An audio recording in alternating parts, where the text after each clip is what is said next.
حکیم له یو سړي پلار راوستو چې جی قبض دی هغه والا د جمال کوټي جلاب ورکړه سړی چالو شو شپږ شلې دسته یې وشو زوی راغی ډاکټر حکیم ته وی چې جی شپږ شلې دسته یې وشو ورته وی صبر کوله چې دا فاسده ماده تیوزي بیا راغی وی کټ کې پرېوتو 200 ته دستونه ورسېده وی صبر کوه دستونه چالو دي وی او چالو دي وی صبر کوله فاسده ماده پکې پاتې ده مړه لنډه دا چې زنکدنې شو حکیم له زوی راغی چې زنکدن شو د پلار مې وی دستونه چالو دي وی او جی وی صبر کوله ګن پکې پاتې ده مړه سات یې ووته حکیم له راغی پلار خو مې بړ شو وی بچیا د مرګ خیر دی خو چې فاسده ماده پکې نه ده پاتې تاسو نه به فاسدې مادې وباسي او هر سړی به په سړک مړه پراته یې کښې زمونږ ډیپټي کمشنرو یو هغه له پښتو سمه نه ور یو هلک راغی ما ته وایي چې لږ زما شپارس وکړه مال ولې ویل ضرور واده مې دی چې پکې د ډسکو اجازت راکړي ماړه کې دا خیال وکړو چې دا ډسکو بس کلب ملب کې روټۍ ته وایي او کلب اجازت بغواړي نو ما ډي سي ته وویلې ما یاره دله د ډسکو اجازت ورکړه نو ډي سي ما ته ګوري وایي دیواس اجازت دیوا مال دے دینا ڈسکو کے وے ویل ڈسکو لاہور تے پنڈی سے کنجریان اولیان دے نچانے واسطے یارا دا ڈی سی پا مخ کی می چاغالک یو شرط پا دا مخ ہوا وستا مالی قرآن شبیڑا دی غر کشا نو پا ما دی دا ڈمو شپارس کو داغا زلیل قوم خبر ډیپټي کمشنر ما ته وویل وی او سی ډي ډېري راغلی ده چې مولانا صاحب د شپې وي سي آر ګوري ما ورته ویل مال ټیک ده د بجلیګر مولا خوله خو تیاره شکن توپه ده ټول خلک یې وویشته دا سیډي والا هم څوک دله دی د ده ښځه او لور هم بار ګرځي نو دله نور څه په لاس نه ورتله نو ما پسې دا لکۍ وتړل او لګیا اوسئ زبم لګیا یم ګورو به چې څوک به ګټي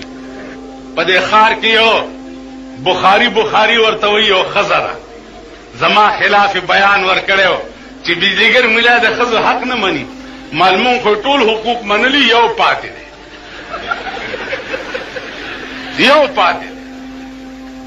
او هغه پاتې دا دی چې مونږ په څلور بول شو ته را باندې سوره شي او په دې بازار کې دې ګرځوما نور خدا سے حق نشته چې ما ستا پوره کړی نه مردام څه ملک دی 40 کاله د پاکستان شو د ښځو شاپنګ پکې ختم نه دی په بوش تیزونه لګېدلي دي اسامه یې دلته دی اسامه هلته دی اسامه ستا په کونه کې دی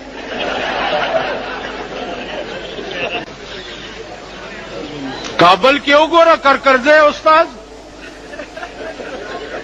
کرکرځي ته وګوره په ګرمۍ کې هم چوغا اچولي مونږ په یو کمیس کې نه شوټینګ دی چوغا یې په ځان اچولي او خوله یې چینګه نیولي نو دا خانان دي داسې روان دا چڼي مڼي نن مغه چڼو په کونه کې ګوته درکړه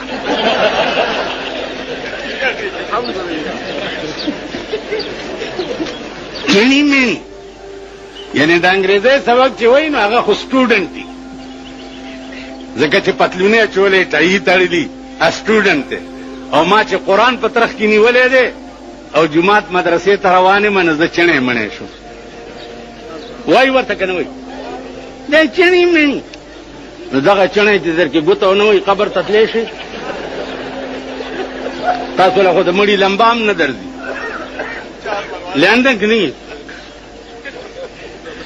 او بیا چې مړ شي مردار شي خخ دي کی تاسو خپلو امامانو له قرآن ورکئ ځان نن نه دا ټرۍ وکړئ کله چې د امامان هم لږ په قهر واوړي قرآن ورکه چې ته زما د پلار مړي ته ولاړ وې دې ځای کې د درد پیدا شوی چې خدایه زه تا ته په جرګه راغلی ما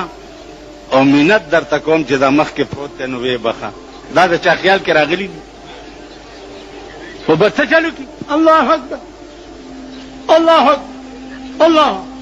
یو کابلی ملا و زه مدرسې ته را روان وم ما ته وایي او ملا خبره وره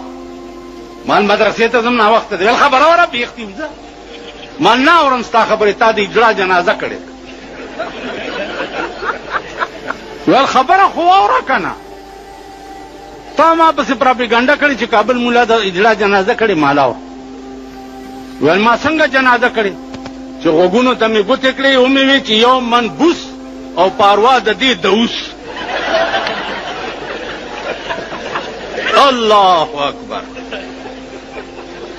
بس څلور دغه مې الله اکبر الله اکبر سلام مې وګرځولو څښاک مې واغستو ترې رالم بیا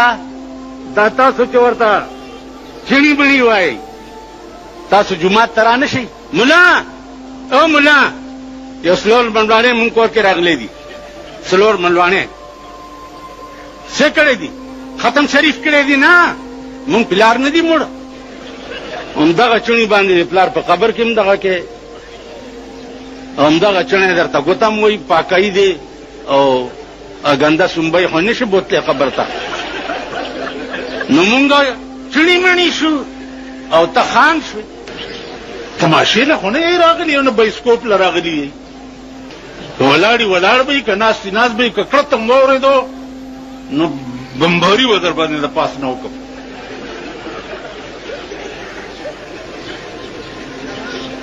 هلته خطره ده پاس بوجۍ نه ګورئ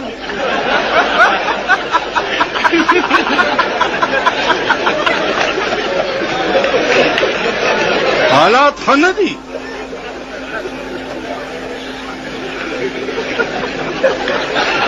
دغه بوجۍ کشمیر کې ولګوئ مونږ له مه لګوئ دلته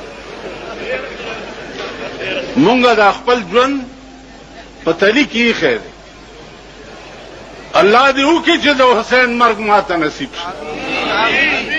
الله دې وکړي چې د حسن مرګ ماته نصیب شي زمونږ حفاظت به کوئ حفاظت د اسلام وکئ او دویم نمبر حفاظت د ملک وکئ